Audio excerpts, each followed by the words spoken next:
President Putin. President Putin. We're going to beat President Putin. President Zelensky. I'm so focused on beating Putin, we got to worry about it. Anyway. We got to worry about it. Better. You are a hell of a lot better. What concerns do you have about Vice President Harris's ability to beat Donald Trump if she were at the top of the ticket? Look, I wouldn't have picked Vice President Trump to be vice president, but I think she was not qualified to be president. So let's start there. Yeah, let's start there. This is Facepalm America. I'm Beowulf Rocklin. And that was President Biden introducing President Zelensky of Ukraine as President Putin, correcting himself a moment later, and referring to Vice President Kamala Harris as Vice President Trump.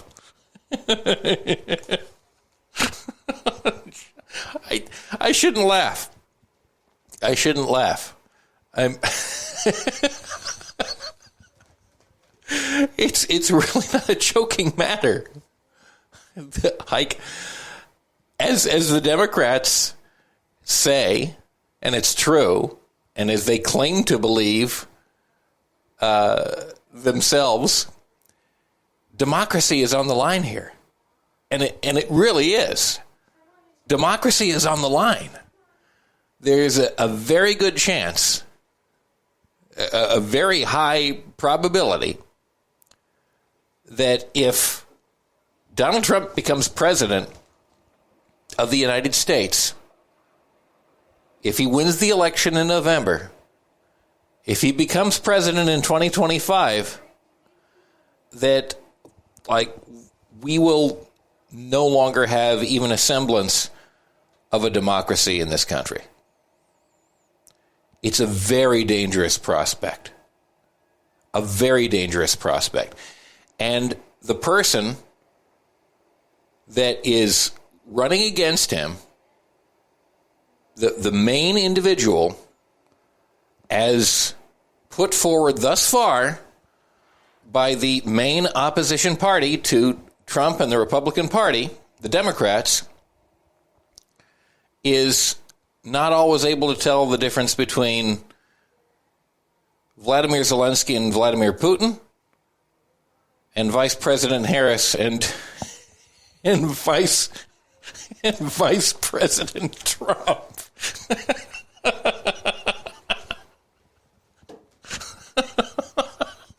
I mean, you have to laugh. What else can you do? It's terrifying. It's absolutely terrifying. And he's still refusing to step out of the presidential campaign. He's still refusing to step aside. Oh, my God. Help us! Help us!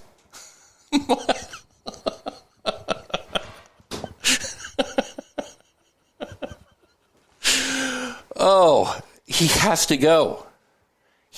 Listen, I've heard so many good, smart people who are Democrats, like, just get in line behind Joe Biden and refuse to see the evidence that is before their eyes. It could not be more blatant.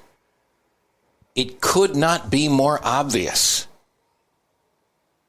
And Joe Biden, in this condition, which is getting worse, it's not improving. It wasn't just a bad debate. This is an ongoing thing. I'm sorry. He's gotten old, and his mental acuity has declined to the point where he is no longer, as I've said again and again, a viable candidate for President of the United States. There were questions years ago about this. And it's only because, thank goodness, there was this early debate that it was just laid bare for the entire world to see. Joe has got to go. He's got to go. Yes, President Biden referred to Vice President Kamala Harris as Vice President Trump, flubbing his response to the first question posed to him in a much-awaited news conference during a summit of NATO leaders. And again, these remarks, this press conference, it's the first press conference he's conducted since November. The first press conference he's conducted this year. And this was supposed to be, again, a big opportunity for him to be able to show how together he was. He didn't do it. He had opportunities before. Yeah, he got mad in that one speech. Yeah, he was reading off a teleprompter. It doesn't work. He's not able to do this anymore. Mr. Biden was asked by a Reuters reporter if he had concerns about Ms. Harris's viability to beat former President Donald J. Trump if he stepped aside, something he has said emphatically that he will not do, despite pressure from many within his party. How can we have a system where it can be down to one man, the choice of one man, the ego of one individual,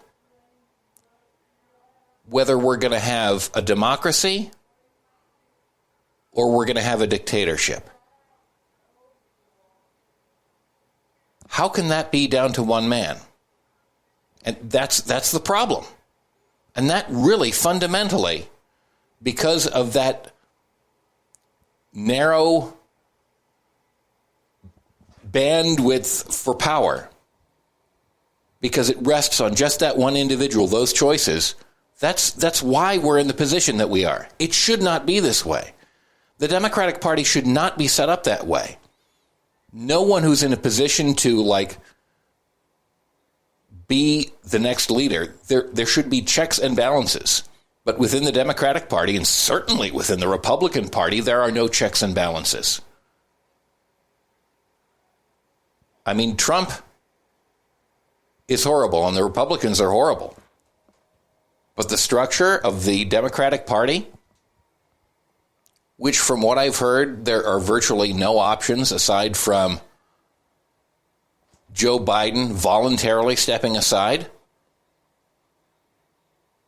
to make sure that we have a fighting chance against Donald Trump and a dictatorship, that's insane. That's nuts. That's a form of authoritarianism in and of itself. It's certainly not democratic. It's not even remotely democratic. Mr. Biden had another gaffe. There's one from me. Earlier in the evening, introducing President Vladimir Zelensky of Ukraine as President Putin after a meeting of NATO leaders in Washington. The gaffes could not have been more ill-timed for the Biden campaign, coming as the president battles a crisis of confidence among Democrats considering if he is the best candidate to beat Mr. Trump in November. He's not. He's probably the worst candidate to defeat Trump in November. Almost anyone else would stand a better chance of defeating Donald Trump. Almost anyone. The Democrats know it. The Democrats know it. At least 3 congressional Democrats called for President Biden to exit the presidential race in the immediate aftermath of this news conference at NATO, at the NATO summit. Just moments after the briefing ended, Representative Jim Himes of Connecticut, the top Democrat on the House Intelligence Committee, called for Biden to end his bid, saying the president's legacy of unparalleled public service, undeniable achievement, and unconditional patriotism is at risk if he does not step away from that campaign. I have a lot of problems with that statement.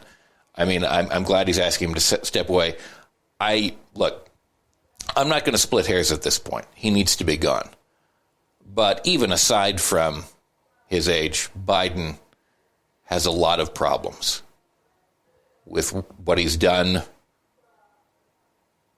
in his presidency, what he did throughout his political career. There are a lot of problems. But, okay, Jim Himes, moments after the briefing ended, he came out with a statement. So can you imagine your Congressman Jim Himes of Connecticut, Democrat, you're sitting there and say, "Oh boy, okay, that's great. Okay, he's gonna get back in there. NATO he's gonna hit it out of the park. Go Joe, go Joe." Okay, he's sitting there and watching, and then he hears President Putin and Vice President Donald Trump. He said, "Oh crap. All right, guys," he calls his staff in, "write up a statement. That's the last straw." These poor Democrats. These poor Democrats. The 2024 election will define the future of American democracy, and we must put forth the strongest candidate possible to confront the threat posed by Trump's promised MAGA authoritarianism, Himes said. And he's right. He truly is right about that. I no longer believe that is Joe Biden, and I hope that as he has through a lifetime of public service, he will continue to put our nation first, and as he promised, make way for a new generation of leaders. That we have to depend on him doing that voluntarily is just insane. If there's a 25th Amendment for the sitting president of the United States, there ought to be a 25th Amendment for like a nominee of a major presidential party, a mechanism within the party to make sure this kind of insanity doesn't happen. And there were more. There were more.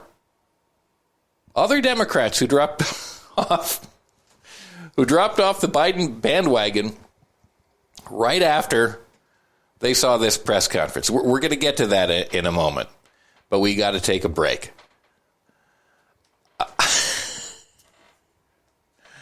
I would like to remind you, because I didn't do it at the top of the segment, that if you would like to reach out to us, and some folks have,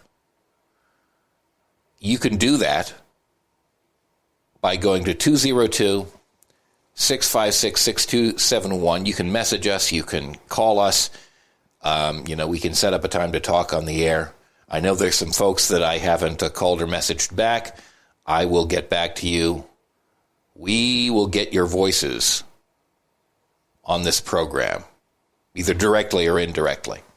And you can always go to facepalmamerica.com and listen to past episodes of this program. And I invite you to do that. And I'll be back in a moment to tell you about more of those Democrats who have fallen off the bandwagon. I'm Beowulf Rockland, and this is Facepalm America.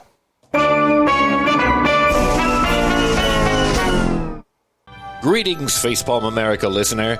Thanks so much for listening today. But did you know you could be getting even more serious news and comment?